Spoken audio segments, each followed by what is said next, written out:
नमस्ते. Book ब्रोच्या या 13व्या भागात तुमचं पुन्हा एकदा मी जोरदार सहर्ष आणि जोरदार असं स्वागत करतोय. तुम्हाला दिसतोय की इथे एक शेजारी वॉकिंग ट्रॅक आहे, चालण्याचा ट्रॅक आहे.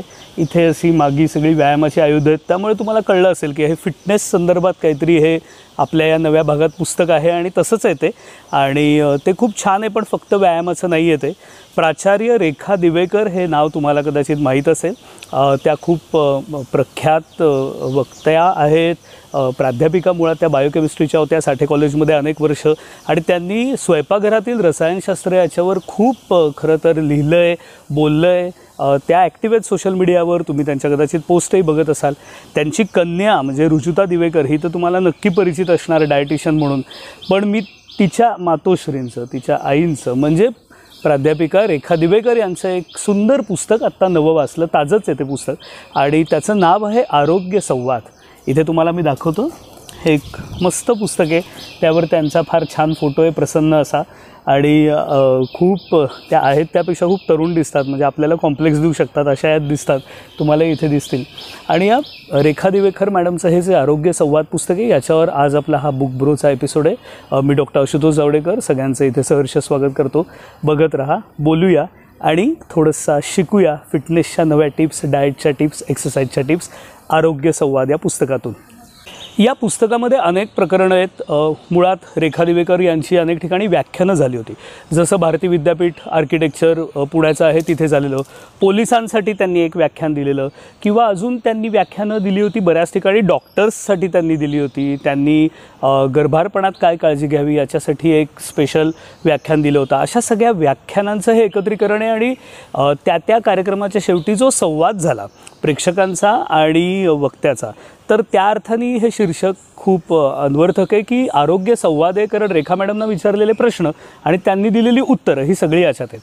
पण मला जर तुम्ही विचाराल की या पुस्तकाचा प्राण कुठल्या प्रकरणात आहे, तर चिरतारुण्याचा आरसा म्हणून एक प्रकरण आहे. आणि ज्यामध्ये खरं तर प्राण आहे. त्यांनी एक बरीच सूत्रं सांगितली आहेत की आहार, निद्रा, मनस्वास्थ्य कसं टिकवावं, नवं कसं शिकत राहावं, आणि असे अनेक पैलू त्यांनी घेतलेत. खरं तर एक दशसूत्री मांडले ज्यावर आपण नंतर बोलूया. पण मला सगळ्यात आधी तुम्हालाही एक पटकन रेखा मॅडमच्या टिप्स ट्रान्सफर करू देत आहार आणि निद्रेविषयी. कारण आहार हा तर खूप जवळचा विषय आहे आणि तुम्ही खूप काय काय वाचलं असणार. तर त्या खूप साधं आणि सोपं सांगतात की मुळात लोकल खा, don't eat cold and old, हा एक त्यांचा अजून मंत्र आहे. आणि सगळ्यात महत्त्वाचं की तुम्हाला जितकी भूक लागेल तितकीच खा. आणि ती तुम्हाला कळेल जर तुम्ही टी व्ही किंवा मोबाईल समोर घेऊन बसला नसाल तर. म्हणजे आता हे सगळं असं मी ऐकताना मला जाणवत होतं की हे आमच्या आज्यांनी आपल्याला सगळ्यांना सांगितलं आहे आणि तरी आमच्या पिढीने किती बिग टाईम मेसअप केला आहे. त्याच्यामुळे पुन्हा एकदा रेखा मॅडम आम्हाला हे समजावून सांगतात, ही फार चांगली गोष्ट आहे. पण त्यांनी निद्रेविषयी जे सांगितलं आहे ते मला महत्त्वाचं वाटतं. कारण अनेक जणांना आजकाल मी बघितलं आहे की खरं असं बसायला पाहिजे आणि मागे बेडवर गेलं की झोप यायला पाहिजे, पण सध्या येत नाही. अनेकांना ताण असतात, अनेकांना वेगवेगळ्या विवंचना असतात आणि दिवसभर कष्ट करून देखील अनेकांना झोप येत नाही. तर त्याच्यावर एक साधे त्यांनी काही उपाय सांगितले आहेत. पहिला सगळ्यात महत्त्वाचा घटक म्हणजे तुम्ही सैल कपडे घालून झोपा. आणि दुसरा एक चांगला घटक म्हणजे की स्वच्छ पाहिजे ती खोली आणि हवेशीर पाहिजे. आणि तिसरी चांगली टिप दिली की दूध गरम प्या, त्याच्यात जायफळ वगैरे घाला आणि बाकी काही असेल तर मसाला वगैरे घाला. याचं कारण असं आहे की दुधाचा हायड्रेशन इंडेक्स सगळ्यात जास्त असतो. म्हणजे कुठलं पेय पिल्यावर तुम्हाला तहान सगळ्यात जास्त तुमची भागवली जाते, याला हायड्रेशन इंडेक्स म्हणतात. तर तुमच्या लक्षात आलं असेल तर हे सगळे सल्ले आपण खूप पूर्वीपासून वाचलेले असतात, ऐकलेले असतात. पण त्याचा जो शास्त्रीय आधार आहे तो या पुस्तकात रेखा मॅडमनी खूप चांगल्या पद्धतीने दिला आहे. एक महत्त्वाची मला त्यांची जी सूचना आहे ती तुम्हाला खरं सांगावीशी वाटते आणि तुम्ही नक्की सगळ्यांनी ती ऐका. ती अशी आहे की आपण मोबाईल घेत चॅट करत अनेकदा झोपतो आणि काही कोणी त्याला अपवाद नाही आहे. आणि आता म्हातारी माणसंही व्हॉट्सॲप बघत झोपतात हे माहिती आहे. तर त्यांनी सांगितलं आहे की झोपण्याच्या आधी अर्धा तास 100% तुम्ही हातात मोबाईल किंवा आयपॅड किंवा असं कुठलंही गॅजेट घेऊ नका की ज्यामुळे तिथे प्रकाश किरण येतील. कारण त्यामुळे आपली जी पिनियल ग्रंथी असते, म्हणजे मेंदूमध्ये एक ग्रंथी असते, त्यातनं जे स्त्राव उत्पन्न होतात ते शरीराला ॲलर्ट राहण्याचा संकेत देत असतात आणि त्यामुळे तुम्हाला झोप येत नाही. आता हा जो एक शास्त्रीय सगळा आधार आहे हा सहज भाषेत, संवादात्मक भाषेत रेखा मॅडमनी केला आहे आणि मला खूप तो महत्त्वाचा वाटतो. या पुस्तकामध्ये रेखा दिवेकर यांनी व्यायामाचं एक खूप मोठं खरं तर सगळं विश्लेषण केलं लिहिलं आहे आणि त्यातली काही काही आपल्याला बेसिक्स माहीत असतात. सगळ्यात महत्त्वाचं असतं म्हणजे स्ट्रेंथ ट्रेनिंग, म्हणजे ज्यात ताकद येते तुमच्या स्नायूंमध्ये. दुसरा असतो कार्डिओ, म्हणजे तुम्ही पळता किंवा स्विमिंग करता किंवा चालता. आणि तिसरा असतो योगाभ्यास. या तिन्हीवर त्यांनी थोडक्यात पण अतिशय मार्मिक असं उत्तम लिहिलं आहे. मी आपलं कढी बोलाचा वाद नको म्हणून मध्ये मध्ये आपलं फिरवतो आहे हे तुमच्याशी बोलताना. पण महत्त्वाचा मुद्दा असा की या तिन्ही व्यायाम प्रकारांमधला जो सगळ्यात महत्त्वाचा त्यांनी भाग असा सांगितला आहे की जर तुम्ही रोज 2 किलोमीटर चालणार असाल आणि तुम्ही रोज 30 मिनटं चालत असाल आणि तसंच आयुष्यभर करणार असाल तर तो व्यायाम होत नाही, तर तो चलनवलन होतो. त्याच्यामुळे माझी मैत्रीण आहे एक, तिला मी सारखं सांगत असतो, तरुण मैत्रीण आहे, की अगं आधी व्यायाम कर आणि चलनवलन नुसतं करू नको. आत्ता तरुण वय म्हणून सगळं धकून जातं, पण नंतर बघा आम्ही असं 40शीत आलो की किती काय काय प्रॉब्लेम असतात. आणि आज ती आली आपल्यात Ankita. Hello hello hello hello hello. Ankita ही अतिशय उत्साही छान मुलगी आहे आणि व्यायाम मी तिला किती वेळा करायला सांगतोय, तुम्ही तिला विचारा आणि ती करेल असं आपण आता आश्वासन दे. आता सगळ्या वाचकांना आमच्या आश्वासन दे.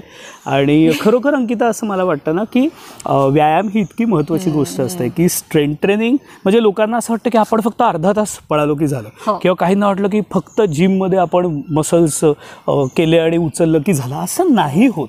इतकी साधी गोष्ट आहे, असं होत नाही खरं तर. तिन्ही लागतात तुम्हाला. तुमचं एक सगळं चलनवलन नुसतं नसून व्यायाम करण्यासाठी घटक.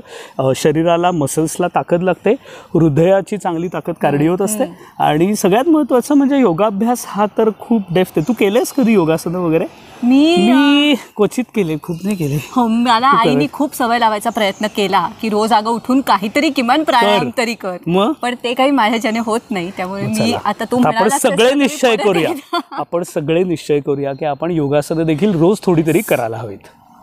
या पुस्तकात खरं तर स्त्रियांचं आरोग्य, स्त्रियांचे हार्मोनल चेंजेस याच्याविषयी पण खूप छान त्यांनी खरं तर लिहिलं आहे. म्हणजे स्त्रियांचा गर्भधारणेचा काळ, रजोनिवृत्ती आणि त्याच्या आधी जननक्षमता या तीनही काळात स्त्रियांच्या शरीरात होणारे बदल आणि त्यासाठी त्याच्याशी कोपअप करण्यासाठी काय करायचं हे खूप छान लिहिलं आहे. हार्मोनल इम्बॅलन्स हा शब्द आपण खूपदा वापरतो, तर त्याची मुख्य 3 कारणं त्यांनी दिली आहेत. प्रदूषणाचे 3 प्रकार. आपण प्रदूषण नेहमीच ऐकत असतो, हा विषय काही नवा नाही आहे खरं तर हवेतलं प्रदूषण, अन्नाचं प्रदूषण आणि प्लॅस्टिकचं प्रदूषण या 3 प्रदूषणांमुळे हा हार्मोनल इम्बॅलन्सचा त्रास होतो असं रेखा दिवेकरांनी लिहिलेलं आहे. आता हवेचं प्रदूषण आपल्याला माहिती आहे. अन्नाचं प्रदूषण म्हणजे अन्नाची क्वालिटी वाढवण्यासाठी जी रासायनिक खतं वापरली जातात मोठ्या प्रमाणावर, त्यामुळे आपल्या आरोग्यावर परिणाम होतो. किंवा दुग्धजन्य पदार्थ असतात, मांसाचे पदार्थ जे असतात, तर त्याची क्वांटिटी वाढवण्यासाठी जी इंजेक्शन्स दिली जातात प्राण्यांना, यामुळेही फरक पडतो. आणि प्लॅस्टिकचं प्रदूषण हा माझ्या स्वतःच्या खूप जवळचा विषय आहे खरं तर.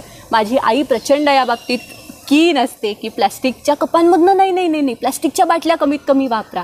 तर त्याचं कारण काय, तर जमिनीवर प्लॅस्टिकचा थर उभा राहिल्यानंतर ते बियाणं कसं रुजेल.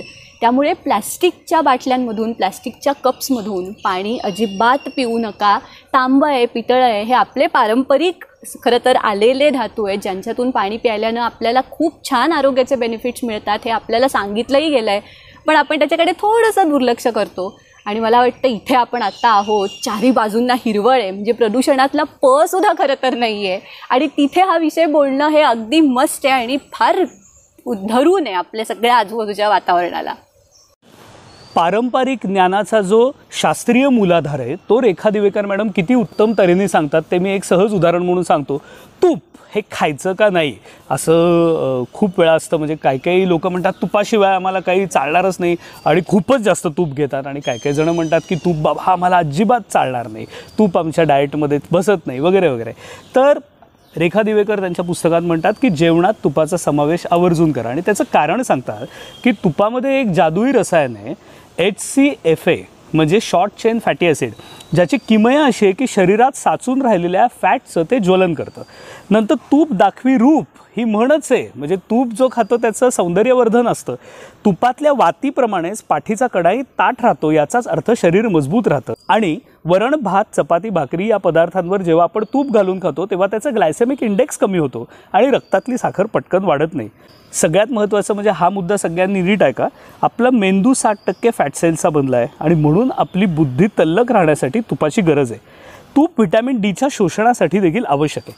म्हणजे बघा, एक साधं तूप, साजूक तूप, पण त्याच्यात काय काय खरंच जादू आहे.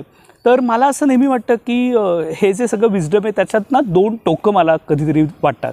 एक म्हणजे आपल्या यांनी काय ऋषीमुनींपासून सांगितलेलंच आहे म्हणून येऊ दे रे तूप, आणि मग पुरणपोळीवर तुम्ही 4-4 चमचे तूप घेता, हेही चुकीचं आहे. आणि दुसरीकडे my dietitian has asked me to ban from any घी.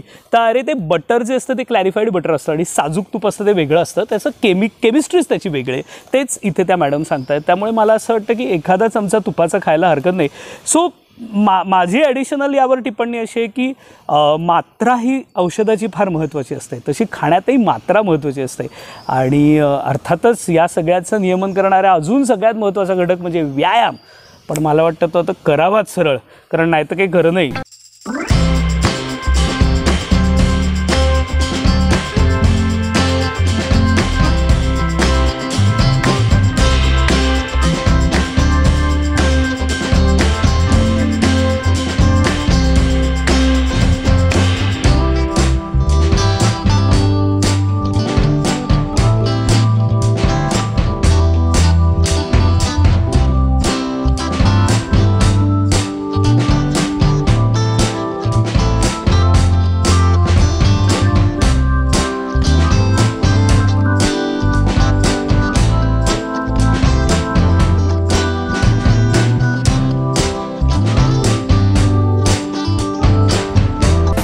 सतत मला अशुदा म्हणत असतो की व्यायाम कर, व्यायाम कर. डाएटवरही लक्ष द्यायला तो मला सांगत असतो, पण मी अजिबात असं काहीही करत नाही. एकतर ना त्याचा सिरियसनेसच अनेकदा आपल्याला नसतो किंवा तो अति असतो असं मला वाटतं. मी पहिल्या कॅटेगरीत आहे, पण हे पुस्तक वाचल्यानंतर आणि अर्थात अशुदाने इतक्या वेळा सांगितल्यानंतर मी आता असा पुन्हा एकदा यंदा निश्चय करते की किमान थोडा तरी व्यायाम करायला मी सुरुवात करणार आहे. एक नंबर, खूप खूप मस्त अंकिता. पण मी तुला अंकिता सांगतो की तुझ्या वयात खरंच वयच मला वाटतं काळजी घेतं. खरं सांगतो. आणि नंतर जसं तिशी होते तसा खाली ना उतरणच असते सगळी. आणि म्हणजे माझ्या मुळारंभ कादंबरीमध्ये ओमला जी उतरण दिसली ती वेगळी आहे, पण ही एक असते शारीरिक. मग एखादा केस तुमचा पांढरा होतो, मग बरेच होतात, मग केस नाहीचे होतात, मग खूप काय काय परिस्थिती असते. त्यावेळी प्रत्येकाच्या जशी तुमची शक्ती कमी होते तसं मला वाटतं हे अधिक जाणवतं. आणि हे मी तुला सांगतो, म्हणजे मी काही फिटनेस काय ना, माझे काही असे बॉडी बिल्डिंगचे फोटो आहेत ना काही आहे, नीट सगळी डेअरी आहे सगळं आहे फक्त. आणि आहारही अनेकदा चुकतो. पण एक गोष्ट मी तुला सांगतो की मी वयाच्या 20व्या वर्षापासून रेग्युलरली, कारण डेंटल कॉलेजमध्ये व्हायचं नाही पण इंटर्नशिपपासून आत्तापर्यंत रेग्युलरली रोज व्यायाम करतो. आणि त्याचं श्रेय खरं तर माझ्या आईच आहे. की जसं मी तुझ्या आत्ता मागे लागलो होतो की अरे करायलाच पाहिजेस, तसं ती माझ्या मागे लहानपणी लागायची आणि मग मला आवडत गेला व्यायाम. हे महत्त्वाचं. हां, कारण तुम्हाला एक आवडून घ्यायला लागतो व्यायाम. आणि आहार ही तर मला एक सिद्धीच वाटते, नीट आहार करणं. मी त्या रस्त्यावर थोडासा आहे, बघूया मला जमेल का नाही माहीत नाही. होपफुली अजून एक 4 व्हिडिओ नंतर जरा वजन कमी झालेलं असतं. Coming back to the book, Rekha Diwekar जर सहज तुम्हाला मुखपृष्ठ दाखवतो, काय सौंदर्य आहे बघा, एजलेस. त्यांचं वय आहे, खरं आहे की नाही अंकिता? काय सौंदर्य आहे, किती सुंदर फोटो आहे त्यांचा, जवळनं तुम्हाला दाखवतो. आणि हे मला वाटतं याच्यामध्ये मनस्वास्थ्य देखील महत्त्वाचं असतं. या पुस्तकात त्यांनी खूप चांगले मुद्दे लिहिले आहेत की कसं व्यग्र ठेवावं, बरोबर, कसं सगळ्या वयात. त्यांनी एका ठिकाणी म्हणलंय की लोक जरी तुम्हाला असं म्हणाले की एक ना धड भाराभर चिंध्या तरी चालेल, पण नवं शिकत राहा. क्या बात आहे. बघ, हा किती महत्त्वाचा सल्ला आहे की लोक जरी असं म्हणाले तरी चालेल, पण तुम्ही नवं शिकत राहा. आणि त्यांनी कितीतरी आयाम सांगितलेत, सोप्या भाषेत सांगितलेत. आणि त्यामुळे हे पुस्तक आवर्जून वाचा. रेखा दिवेकर यांच्याशी खरं तर प्रत्यक्ष संवाद देखील आपण साधूया एकदा. ब्रोमध्ये प्रयत्न करतो. माझं आता अंधेरीत वगैरे काहीतरी गाण्याचं रेकॉर्डिंग असेल तर त्यात इथे बहुतेक राहत असतील तर, किंवा त्या पुण्यात आल्या तर आमचं खरं एकदा बोलणं झालेलं, पण आत्ता सध्या जमलं नाही. तर म्हटलं ॲटलिस्ट आज हा एपिसोड आणूया, एक वेगळ्या विषयावरचा आणूया. मुद्दाम मला अंकिता तेही वाटतं की आपल्याकडे एक असं बुक ब्रो किंवा असं असलं की एक साहित्य म्हणूनच असतं. तर आणि या पुस्तकांना युटिलिटेरियन पुस्तकं म्हणून कधी कधी असं डावललं जातं किंवा हिणवलं जातं, ज्याचं मला खूप आश्चर्य वाटतं. मला वाटतं की तथ्याधिष्ठित साहित्य आहे ते, तथ्याचं अधिष्ठान असलेलं, आणि त्यानुसार चांगलं लेखन हे अजिबात सोपं नाही. ते त्यांना साधलंय आणि आपण त्यांचं लेखन वाचायलाही पाहिजे, आपण अजून गुगल सर्च करायला पाहिजेत आणि नुसतं न करता व्यायाम करायला पाहिजेत, Yes. जसं आम्ही आता मगाशी केलेला. शेवटचा हा भाग पुन्हा एकदा सांगतो की हे सगळं नुसतं ऐकू नका, बघू नका आणि पॉपकॉर्न खात आमचा एपिसोड बघू नका. खात असाल तर थांबवा आणि ती चालायचा. चला बाय. बुक ब्रोचा पुढचा बुक येणारच आहे. तोपर्यंत केलं नसेल तर अशूज ट्यून्सना सबस्क्राईब करा. अंकिता खूप थँक्स, पटकन तेवढ्यातल्या तेवढ्यात वेळ काढून ती आज आली आणि जॉईन झाली या व्हिडिओमध्ये. आणि बाय बाय.